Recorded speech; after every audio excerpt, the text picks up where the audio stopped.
ಆತ್ಮೀಯ H16 news ವೀಕ್ಷಕರೇ, ನಾನು ನಿಮ್ಮವ ಎಂ ಆಯುಧ ಮಲ್ಲಪ್ಪ ಚೋತವಾರ. MSMEಗಳ ಕುರಿತಾಗಿ ಅದು ಕಾಶಿಯ ಅಮೃತ ಮಹೋತ್ಸವ ಸಂದರ್ಭದಲ್ಲೇ ಮುಖ್ಯಮಂತ್ರಿಗಳು ಒಂದಿಷ್ಟು ಮಾತಾಡಿದಾರೆ.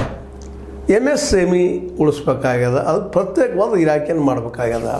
ಇದು ಇವತ್ತು ಕಾಮರ್ಷಿಯಲ್ ಅಥವಾ ಕಾಮರ್ಸ್ ಇಂಡಸ್ಟ್ರಿ ಈ ಥರದಲ್ಲಿ ಸಿಕ್ಕೊಂಡು ಇದಕ್ಕೆ ಅಂಥ ಮಹತ್ವದ ಒಂದು ಏನಪ್ಪ ಅಂದ್ರೆ ಸ್ಥಾನ ಸಿಗ್ತಾ ಇಲ್ಲ. ಮತ್ತು ಜೊತೆಗೆ ಇದು ಬೆಳೀತಾನೂ ಇಲ್ಲ. ನಿಜವಾಗಿಯೂ MSME ಸಪ್ರೇಟಾಗಿ ಮಾಡುವಂಥ ಕೆಲಸ ಮಾಡಬೇಕಾದಿದ್ದು. ಯಾಕಂತಂದ್ರೆ ಇದರಲ್ಲೇ ಏನಿಲ್ಲ ಅಂದರೂ ಸಹಿತ 17.48 ಲಕ್ಷ ಅಥವಾ 20 ಲಕ್ಷ ಎಡಬಲ ಸೂಕ್ಷ್ಮ, ಸಣ್ಣ, ಅತಿ ಸಣ್ಣ, ಮಧ್ಯಮ ಗಾತ್ರದ ಉದ್ಯಮಗಳಿದ್ದಾವೆ ಇಲ್ಲ ಅಂತ ಹೇಳ್ತಾ ಇದ್ದಾರೆ.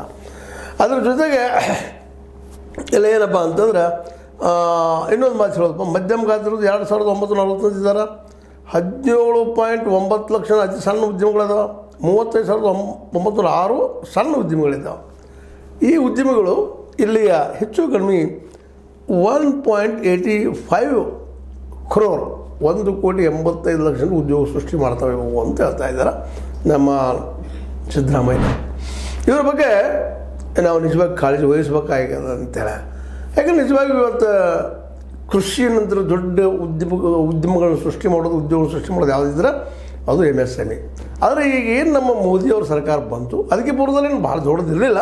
ಬಟ್ ಆದರೂ something is better than nothing ಅಂತ, ಏನೂ ಇಲ್ಲ ಅನ್ನೋದು ಏನೋ ಅಂದಿದ್ದಾರೆ. ಅದು ಸಮಾಧಾನ ಇತ್ತು. ನಮ್ಮ ಮೋದಿಯವ್ರು ಬಂದ ಮೇಲೆ ಈ MSME ಪೂರ್ತಿ ದಿವಾಳಿಗಳು ಹಂತಕ್ಕೆ ಬಂದಿದ್ಬಿಟ್ಟಂತ, ಅವ್ರ ಬಗ್ಗೆ ಕಾಳಜಿ ಇಲ್ಲ ಅಂತ ನಾವು ಸ್ಪಷ್ಟವಾಗಿ ಹೇಳಬೇಕಾಗಿದೆ. ಇವತ್ತು ಏನಿದೆ ಬರೀ ಕಾರ್ಪೊರೇಟ್ ಮತ್ತು ಅವ್ರಿಗೂ ಎಲ್ಲ ಇಂಡಸ್ಟ್ರಿ ಕೊಟ್ಟೇ ಬಿಟ್ರು ಸರ್ಕಾರದ್ದು. ಅದರಿಂದ ಏನೂ ಲಾಭ ಆಗಿಲ್ಲ, ಉದ್ಯೋಗ ಸೃಷ್ಟಿ ಆಗಿಲ್ಲ. ಇವರೇನೋ ಆರಂಭದಲ್ಲಿ ನಮ್ಮ ಮೋದಿಯವರು ಹೇಳಿದರು 2 ಕೋಟಿ ಉದ್ಯೋಗ ಪ್ರತಿ ವರ್ಷ ಕೊಡೋದು ಅಂತ ಹೇಳಿದರು. ಎಷ್ಟು ಕೋಟಿ ಕೊಟ್ಟರು ಇಲ್ಲಿವರೆಗೆ? ಬಂದು 11 ವರ್ಷ ಆಯಿತು. ಇದು ಪ್ರಶ್ನೆ ಮಾಡೋಂಗಾಗಿದೆ. ನಿರುದ್ಯೋಗ ಅಂತ ಹೇಳ್ತಿರೋದಷ್ಟಾಗಿದೆ. ಕೃಷಿ ವಲಯಕ್ಕೆ MSP ಇಲ್ಲ ಅಂದ್ರೆ ರೈತ ಲಾಭದಾಗಿಲ್ಲ ಅಂದ್ರೆ ಉದ್ಯೋಗಗಳಿಲ್ಲ. ಸಹಜ ಅದ ರೀ. ಅವ್ರು ಲಾಭ ಆದರೆ ಒಂದು ಯಾವನೋ ಕರೆದು ಉದ್ಯೋಗ ಕೊಡ್ಬೋದಪ್ಪ. ಅಲ್ಲಿ ಉದ್ಯೋಗಕ್ಕೆ ಲಾಭ ಇಲ್ಲ, ಮಾರ್ಕೆಟೇ ಇಲ್ಲ. ಇನ್ನು MSMEದು ಪರಿಸ್ಥಿತಿ ಅದ.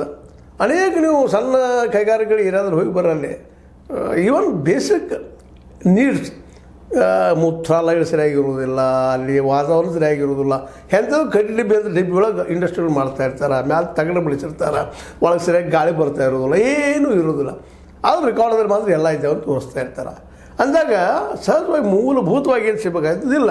ಯಾಕೆ ಹಿಂಗಾಗ್ಲಿಕ್ಕತ್ತದಪ್ಪ ಅಂದ್ರೆ ಅದಕ್ಕೆ ಸಫಿಷಿಯೆಂಟಾಗಿ ಬಂಡವಾಳ ಇಲ್ಲ. ಎಲ್ಲದೂ ಇನ್ಸಫಿಷಿಯೆಂಟ್ ಅಂದಾಗ ಇಂಡಸ್ಟ್ರಿ ಯಾವ್ದು ಉದ್ಧಾರ ಆಗ್ತದೆ ರೀ? ಬಂಡವಾಳದಲ್ಲಿ ಹಾಕಕ್ಕೆ ಬೇಕಲ್ರಿ. ಯಾವ ಬ್ಯಾಂಕು ಸಣ್ಣ ಇಂಡಸ್ಟ್ರಿ ಕೊಡೋದೇ ಇಲ್ಲ. ಜೇತು ಜಿಲಾತು ಮನೆಗೆ ಮಸಿ ಕೊಡೋದ್ರೆ ಗಾಲ ಪಾಕಿಸಿ ಕೊಡೋದು. ಇದೇ ಮಾತು. ಎಷ್ಟು ಬ್ಯಾಂಕ್ಗಳ ಜೊತೆ ಅಡ್ಡಾಡೋದು ರೀ? ರೈತರಿಗೂ ಕೊಡೋಂಗಿಲ್ಲ. ಸಾಲ ಕೊಡಬೇಕಾದ್ರೆ ಒಂದು ಎಮ್ಮೆ ತೊಗೋಬೇಕಾದ್ರೆ ಇವತ್ತು 60-70 ರೂಪಾಯಿ 80,000 ಲಕ್ಷ ಹೋಗ್ತದೆ. ಇವ್ರು ಕೊಡೋರು 10-20 ಕೊಡ್ತಾರೆ. ಮತ್ತು ಸೀಡ್ ಮನಿ ಒಂದು ಹಾಕ್ಬೇಕಾದ್ರೆ ಸೀಡ್ ಮನಿ ಅಂತಂತಾರೆ. ಹಿಂಗಾಗಿ ಪಾಪ ಅದ್ರಾಗೂ ಈ ಸಣ್ಣ ಕೈಗಾರಿಕೆದವರು ಲಾಭ ಎಷ್ಟು ಬರ್ತದೆ ಅದ್ರದ್ದು ಬಂಡವಾಳ ಬಂದ್ರೆ ಹಾಕಬೇಕಲ್ಲ. ಬಂಡವಾಳ ಹಾಕೋಕ್ಕೆ ಅವಕಾಶ ಇಲ್ಲ. ಹೀಗಾಗಿ ಈ MSME ಮೊದಲೇ ದೊಡ್ಡ ಹೊಡೆತಂದು ಏನಪ್ಪ ಅಂದ್ರೆ ಇನ್ಸಫಿಷಿಯೆಂಟ್ ಕ್ಯಾಪಿಟಲ್. ಅಲ್ಲಿ ಶುರುವಾತು. ಆಮೇಲೆ ಜಾಗ ಆದ್ಮೇಲೆ ಲೇಬರ್ ಲೇಬರ್ಗೆ ಸಫಿಷಿಯೆಂಟ್ ಅವ್ರು ಪೇಮೆಂಟ್ ಮಾಡ್ಲಿಕ್ಕೆ ಅವ್ರು ಬರುವಾಗಿಲ್ಲ. ಮತ್ತು ಸ್ಕಿಲ್ ಲೇಬರ್ಗೂ ಸಿಗೋದು ಕಷ್ಟ. 1-2 ಇದೊಂದು ಅಂತಲ್ಲ. ಮುಂದೆ ಮಾರ್ಕೆಟ್ಗೆ ಬೆನ್ನು ಹತ್ತಬೇಕು. ಮಾರ್ಕೆಟ್ ಹುಡುಕವ್ರು ಯಾರ ಮಾರ್ಕೆಟ್ದಾಗ ಕಾಂಪಿಟೇಷನ್ ಮಾಡಬೇಕು ದೊಡ್ಡ ಇಂಡಸ್ಟ್ರಿ ಜೊತೆಗೆ. ಸಾಮಾನ್ಯ ನೇಕಾರ ದೊಡ್ಡ ಫ್ಯಾಕ್ಟ್ರಿ ತಯಾರಂತ ಬಟ್ಟೆ ಜೊತೆ ಕಾಂಪಿಟೇಷನ್ ಮಾಡೋಕ್ಕೆ ಸಾಧ್ಯ ಇದನ್ನು. ಇದನ್ನು ಇಲ್ಲಿ ಗಮನಿಸ್ಬೇಕಾಗಿತ್ತು. ಇಂಥ ಒಂದಲ್ಲ, ಎಲ್ಲ ಫೀಲ್ಡಲ್ಲೇ ಇರ್ಬೋದು. ಒಂದಂತಲ್ಲ, ಎಲೆಕ್ಟ್ರಾನಿಕ್ ಫೀಲ್ಡ್ ಇರ್ಬೋದು, ಮತ್ತೊಂದು ಇರಲಿ. ಅವ್ನು ದೊಡ್ಡ ಬಂಡವಾಳ ಹಾಕಿರ್ತಾನೆ, ಕೋಟಿಗಳಲ್ಲೇ ಅವ್ನು ತೆಗಿತಾನೆ 100-6 ಕೋಟಿ. ಇಲ್ಲಿ 1 ಕೋಟಿ ಹಾಕಿ ಅದ್ರ ಏನು ಲಾಭ ತೆಗಿತಾರೆ ರೀ? 1 ಕೋಟಿ ಅಂದರೆ 100 ಲಕ್ಷ. ಇವತ್ತಂತೆ ಲಕ್ಷ ಪೇಮೆಂಟ್ಗೆ ಸಾಕಷ್ಟು ಕೊಡ್ಬೇಕಾಗ್ತದೆ. ಒಬ್ಬ ಲೇಬರ್ಗೆ, ಸ್ಕಿಲ್ಡ್ ಲೇಬರ್ಗೆ ಕಡಿಮೆ 25,000-30,000 ಪೇಮೆಂಟ್ ಮಾಡಬೇಕು. ಅಂಥವ್ರು 4-5 ಜನ ಬೇಕಾಗ್ತಾರೆ. ಆ ಪ್ರತಿಗಳು ಪೇಮೆಂಟ್ ಅಂದ್ರೆ 30 ದಿವಸ ಮುಗಿದಿರ್ತಾವೆ. ಮಾರ್ಕೆಟ್ ಇರೋದಿಲ್ಲ. ಹೋದ್ರೆ ಮಾರ್ಕೆಟ್ ಅದ್ರ ತಕ್ಕಂಗೆ ವರ್ಕಿಂಗ್ ಕ್ಯಾಪಿಟಲ್ ಅವ್ರು ಬ್ಯಾಂಕ್ದವ್ರು ಕೊಡೋದಿಲ್ಲ. ಬ್ಯಾಂಕ್ದವ್ರಂತ ಮಾತಾಡೋಗಿಲ್ಲ ರೀ. ದೊಡ್ಡ ಇಂಡಸ್ಟ್ರಿ ಇದ್ರೆ ಬಂದು ಮನೆಗೆ ಹೋಗಿ ಕೊಡ್ತಾರೆ. ತೋರಿ ಮಾಡ್ರಂತೆ. ಸಣ್ಣ ಇಂಡಸ್ಟ್ರಿ ಇದ್ರೆ ಅವ್ರು ಮರ ಇರಲಿ. ಈ ಪರಿಸ್ಥಿತಿ ದೇಶದಿದ್ದಾಗ ಈ MSMEಗಳು ಬೆಳೆ ಅಂದರೆ ಹೆಂಗೆ ಬೆಳಿತಾವ್ರಿ ಹೇಳ್ರಿ? ಹೆಂಗೆ ದೊಡ್ಡ ಉದ್ಯೋಗ ಕೊಡುವಂಥವು ಇವು ಕೃಷಿ ಮತ್ತು MSME. ಇದ್ರ ಬಗ್ಗೆ ನಮ್ಗೆ ಯಾರಿಗೂ ಕಾಳಜಿ ಇಲ್ಲ. ನಮ್ಮ ರಾಜಕಾರಣಿಗಳಿಂದ ಮೊದಲೇ ಇಲ್ಲ, ಬರೀ ಪರ್ಸೆಂಟೇಜ್ ವ್ಯವಹಾರ ಮಾಡ್ತಾ ಇರ್ತಾರೆ. ಏನೋ ಪಾಪ ನಮ್ಮ ಸಿದ್ದರಾಮಯ್ಯ ಒಂದಿಷ್ಟು ಏನೋ ಮಾತಾಡಿದ್ದಾರೆ. ಇನ್ನು ಕಾರ್ಯರೂಪ ಬರಬೇಕಲ್ಲ ಅದು. ಯಾಕಂತಂದ್ರೆ ಉದ್ಯಮಿಗಳಿಗೆ ಏನು ಬೇಕಾಗ ಸಣ್ಣ ಸಣ್ಣಕರ ಎಲ್ಲ ಕೊಡ್ತೀನಿ ಮಾಡ್ತೀನಿ ಅಂತ ಅಂದ್ರೆ ಇದು ಭಯ ಮಾತಿನ ವಾಸ್ತವವಾಗಿ ಏನು ಎಂತ ಆಗ್ಬೋದು ಅಂತ. ಯಾಕಂದ್ರೆ ಈ ಒಂದು ಅತಿ ಸಣ್ಣ ಸೂಕ್ಷ್ಮ ಈ ಕೈಗಾರಿಕೆಗಳೆಲ್ಲ ನೋಡ್ರಿ, ಒಂದು ಅತಿ ಸಣ್ಣ ಕೈಗಾರಿಕೆಗೆ ನಾವು ಮಿನಿಮಮ್ ಒಂದು ಎಷ್ಟು ಹಾಕ್ಬೋದು ಒಂದು ಲೆಕ್ಕ ಹೇಳ್ತಾರೆ, ಹಂಗೆ ಮಾಡ್ತಾರೆ. ಅತಿ ಸಣ್ಣ ಕೈಗಾರಿಕೆ ಎಷ್ಟು ಆಗ್ಬೇಕ್ರಿ? ಮಿನಿಮಮ್ ಅಂದರೂ 1 ಕೋಟಿ ಸೂಕ್ಷ್ಮ ಅಂತ ಹೇಳ್ತಾರೆ, 1 ಕೋಟಿ. ಇನ್ನು ಅದಕ್ಕೆ ಒಂದು ದೊಡ್ಡದು ಒಂದು ಸಣ್ಣದ, ಅದಕ್ಕೆ 2.5 ಕೋಟಿ 2 ಕೋಟಿ ರೂಪಾಯಿ ಹಾಕ್ಬೇಕು. ಮುಂದೆ ಏನಪ್ಪ ವಾರ್ಷಿಕವಾಗಿ 10 ಕೋಟಿ ಮೀರಿ ಬರೋದು ಅಷ್ಟು ಮಾಡುವಂಥದ್ದು, 2.5ರಿಂದ 10ರವರೆಗೆ.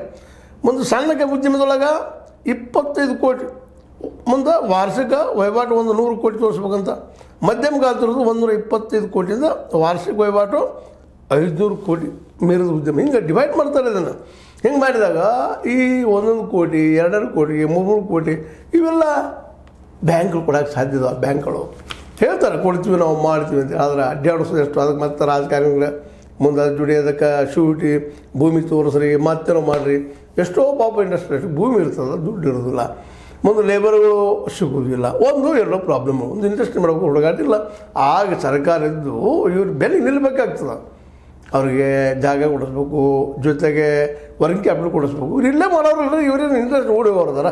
ಈಗ 1,000 ಕೋಟಿ ರೂಪಾಯಿ ಕೊಟ್ಟರು ದೊಡ್ಡ ದೊಡ್ಡ ಇಂಡಸ್ಟ್ರಿಗಳಿಗೆ, ಕಾರ್ಪೊರೇಟ್ಗಳಿಗೆ, ಅವರೆಲ್ಲ ಓಡಿ ಕೂತಾರೆ. ಮಲ್ಯ ಆಗಿರ್ಬೋದು, ಮತ್ತಾರು ಆಗಿರ್ಬೋದು. ಅದನ್ನೆಲ್ಲ ಇಲ್ಲಿ ಡಿವೈಡ್ ಮಾಡಿ ಸಣ್ಣ ಇಂಡಸ್ಟ್ರಿ ಎಷ್ಟು ಕೊಟ್ಟರೆ ಅವ್ರು ಇಲ್ಲೇ ಇರ್ತಾರೆ, ನಮ್ಮ ದೇಶ ಇರ್ತಾರೆ.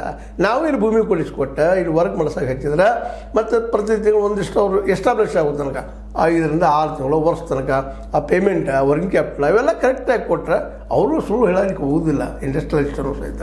ಯಾಕೆ ಎಷ್ಟು ಖರ್ಚು ಬಂದದ ಏನಿಲ್ಲ, ನೀವು ಕರೆಕ್ಟ್ ಕೊಟ್ಟರೆ ಅಂದರೆ ಅವ್ರು ಕರೆಕ್ಟಾಗಿ ತೋರಿಸ್ತಾರೆ. ಡಬಲ್ ಗೇಮ್ ಮಾಡೋಕ್ಕೆ ಹೋಗೋಕ್ಕೆ ಬರೋದಿಲ್ಲ. ನೀವು ಕೊಡೋದಿಲ್ಲ ಅಂದ್ರೂ 1-4 ಹಾಕಿ ಅಲ್ಲಿ ತೋರ್ಸೋ ಪ್ರಯತ್ನ ಮಾಡ್ತಾರೆ. ಆಗ ನಿಮಗೆ ಗೊತ್ತಾಗ್ಬಿಡೋದು ಇವ್ರು ಸುಳ್ಳು ಹೇಳ್ತಾ ಇದ್ದಾರಪ್ಪ ಅಂದರೆ. ಹೀಗಾಗಿ ಅನೇಕ ಸಮಸ್ಯೆಗಳಿಂದ MSME ಇವತ್ತು ಸೋಲಿಕತ್ತದ್ರಿ. ಅದಕ್ಕೆ ಇವತ್ತೇನೋ ದೊಡ್ಡ ಮಾತು ಮಾತಾಡಿದ್ದಾರೆ ಸಿದ್ದರಾಮಯ್ಯನವರು, ಅವುಗಳನ್ನು ಮಾಡಿ ತೋರಿಸ್ತಾರೆ ಇವರು ಅನ್ನುವಂಥದ್ದು ಒಂದು ದೊಡ್ಡ ಪ್ರಶ್ನೆ ಅದ. ಯಾಕಂದ್ರೆ ಈಗ ನಿಮಗೆ ಹೇಳಿದಾಗ ಅತಿ ಸಣ್ಣದಕ್ಕೆ 1 ಕೋಟಿ, ಅದಕ್ಕೆ ದೊಡ್ಡದಕ್ಕೆ ಅತಿ ಮತ್ತು ಸಣ್ಣದಂಥದ್ದು ಅದು 2.5 ಕೋಟಿಯಿಂದ 10 ಕೋಟಿ, ಅದರ ನಂತರ 125 ಕೋಟಿ. ಏನು ಹೇಳ್ತಾರೆ ಇವೆಲ್ಲ? ಕೋಟಿ ಅಂತಾರೆ. ಕೋಟಿ ಪಾಪ ಒಬ್ಬ ಇಂಡಸ್ಟ್ರಿ ಶುರು ಮಾಡುವಾಗ ಆರಂಭ ಹಂತದಲ್ಲೇ ಬ್ಯಾಂಕ್ಗಳಿಂದ ಕೊಡೋದಿಲ್ಲ. ನಾವು ಇದರ ನಮ್ಮ ಇಂಡಸ್ಟ್ರಿ ಶುರು ಮಾಡಿದ್ವಿ ಪತ್ರಿಕಾ ರಂಗದ, ಇದಕ್ಕೆ ಇವತ್ತಿಗೂ ಸಹಿತ ನಮ್ಗೆ ಲೋನ್ ಕೊಟ್ಟು ಹಿಂದೆ ಮಾಡ್ತಾ ಇದ್ದಾರೆ.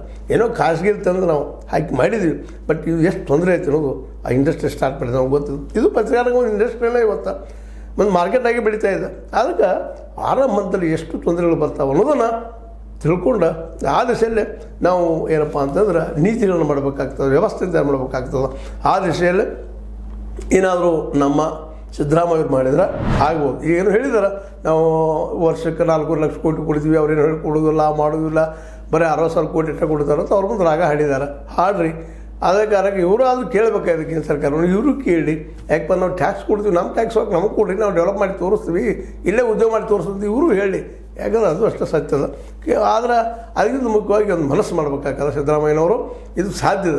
ಒಂದು 2-3 ಕೋಟಿ ಒಬ್ಬ ಇಂಡಸ್ಟ್ರಿಯಲಿಸ್ಟ್ ಕೊಟ್ಟು ಅವ್ನು ವರ್ಕಿಂಗ್ ಕ್ಯಾಪಿಟಲ್ ಕೊಟ್ಟು ಅವ್ನು ಪ್ರಾಮಾಣಿಕ ಮಾಡ್ತಾನೆ ನೋಡೋದಕ್ಕೆ ಭೂಮಿ ಕೊಟ್ಟು ಆ ಭೂಮಿಯನ್ನು ಏನೇಗೇನೆ ಮಾಡಿಸ್ಕೊಡ್ತಪ್ಪ ಅಂದ್ರೆ ಅವ್ರು ಗೌರ್ಮೆಂಟ್ ಇದನ್ನು ಜವಾಬ್ದಾರಿ ತೊಗೊಳ್ತಂದ್ರೆ ಅಲ್ಲಿ ಉದ್ಯೋಗ ಸೃಷ್ಟಿ ಆಗ್ತಾವೆ. ಅಲ್ಲಿ ಪೇಮೆಂಟು ಕೊಡೋದಕ್ಕೆ ಒಂದು 6 ತಿಂಗಳು 1 ವರ್ಷ ಹೇಳಿದ್ರೆ ನಿಶ್ಚಿತವಾಗಿ ಒಬ್ಬ ಇಂಡಸ್ಟ್ರಿಯಲಿಸ್ಟ್ ಯಶಸ್ವಿ ಆಗ್ತಾನೆ. ಅವ ಇಂಡಸ್ಟ್ರಿಯಲಿಸ್ಟ್ ಎಷ್ಟು ಮಟ್ಟಿಗೆ ಅದನ್ನು ಏನು ತಿಳ್ಕೊಳ್ಳೋದು ದೊಡ್ಡ ವಿಷಯ ಏನೂ ಅಲ್ಲ. ಆ ವ್ಯಕ್ತಿಯ ಪರಿಣಿತಿ ಸ್ಕಿಲ್ ಅಂತೀವಿ ನಾವು, ಅದು ನೋಡಿಕೊಂಡು ಸಹಾಯ ಮಾಡಬೇಕಾಗಿದೆ. ಇವತ್ತು ಅನಿವಾರ್ಯದ. MSME ಮಾತ್ರ ಅಗ್ರಿಕಲ್ಚರ್ ಅಂತ ದೊಡ್ಡ ಪ್ರಮಾಣದ ಉದ್ಯೋಗ ಸೃಷ್ಟಿ ಮಾಡುವಂಥದ್ದು, ಎಲ್ಲರಿಗೂ ಉದ್ಯೋಗ ಕೊಡುವಂಥದ್ದು. ಅದನ್ನು ಮಾಡೋರು ಯಾರು? ಬೆಕ್ಕಿನ ಕೊರಳಿಗೆ ಬೆಂಕಿ ಕಟ್ಟುವ ಇವರು ಗಂಟೆ ಕಟ್ಟೋರು ಯಾರು?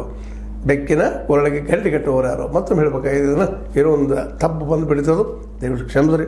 ಆದರೆ ಇದೇ ಕಾಲಕ್ಕೆ ನಾವು MSMEಗೆ ಒಂದು ಪ್ರತ್ಯೇಕ ಇಲಾಖೆ ಮಾಡೋದಂತ ಹೇಳಿದಾರೆ. ಅದು ನಿಜವಾಗಿ ಮಾಡಲೇಬೇಕಾದಂಥದ್ದು. ಅಂದ್ರೆ ನಿಜವಾದ ಸಮಸ್ಯೆಗಳು ಏನು ಎಂತೆಲ್ಲ ಗೊತ್ತಾಗಲಿಕ್ಕೆ ಸಾಧ್ಯ ಇದೆ. ಆದರೆ ಈ ಒಂದು ಹಗಲುಗಳನ್ನು ತೋರಿಸಿ ನಮ್ಮ ಸಿದ್ದರಾಮಯ್ಯನವರು ಇದು ವಾಸ್ತವಕ್ಕೆ ಯಾವಾಗ ತರ್ತಾರೆ ಅನ್ನೋದು ಅಷ್ಟೇ ಮುಖ್ಯ ಅದ. ಆದರೆ MSMEಗಳು ಮತ್ತು ಕೃಷಿ ಇಲಾಖೆ, ಕೃಷಿ ಡಿಪಾರ್ಟ್ಮೆಂಟ್ ಇವೆರಡೂ ಅವರಿಗೆ ಮಾರ್ಕೆಟ್ ಕೊಡಬೇಕಾಗಿದೆ. MSMEಗೆ ಇವರಿಗೆ ಬೇಸಿಕ್ ಬಂಡವಾಳ ಹಾಕಬೇಕಾಗಿದೆ ಮತ್ತು ಲ್ಯಾಂಡ್ ಕೊಡಬೇಕಾಗಿದೆ. ದೊಡ್ಡ ಕಾರ್ಪೊರೇಟ್ಗಳಿಗೆ 100,000 ಸಾವಿರಾರು ಕೋಟಿಗಳು ಕೊಡೋಕ್ಕಿಂತಲೂ ಇವ್ರಿಗೆ 10-20 ಕೋಟಿಯಲ್ಲಿ ಕೊಟ್ಟು ಶುರು ಮಾಡಿಸಿದ್ರೆ ನಿಶ್ಚಿತವಾಗಿಯೂ ಈ ದೇಶದ ಅನೇಕರಿಗೆ ಉದ್ಯೋಗ ಸಿಗ್ತದೆ. ಜೊತೆಗೆ ಕೃಷಿಗೂ MSP ಮಾಡಿದ್ರಂತೂ ಇನ್ನೂ ರೈತ ಬಲಿಷ್ಠ ಆಗ್ತಾನೆ, ಈ ದೇಶ ಬಲಿಷ್ಠ ಆಗ್ತದೆ ಅಂತ ಹೇಳ್ತಾ ಇದು ನಿಮ್ಗೆ ಲೈಕ್ ಆಗಿರ್ಬೋದು. ಲೈಕ್ ಮಾಡಿ, ಶೇರ್ ಮಾಡಿ, ಕಾಮೆಂಟ್ ಮಾಡಿರಿ. ಜೊತೆಗೆ ಸಬ್ಸ್ಕ್ರೈಬ್ ಆಗೋದು ನಿಲ್ಲಿಸ್ಕೋಬೇಡ್ರಿ. S60 ನ್ಯೂಸ್ ಅರ್ಥ ಸೀತಾರಾಮ್ ಇದು ಸತ್ಯದ ಕೈಗರಡಿ. ವಂದನೆಗಳು.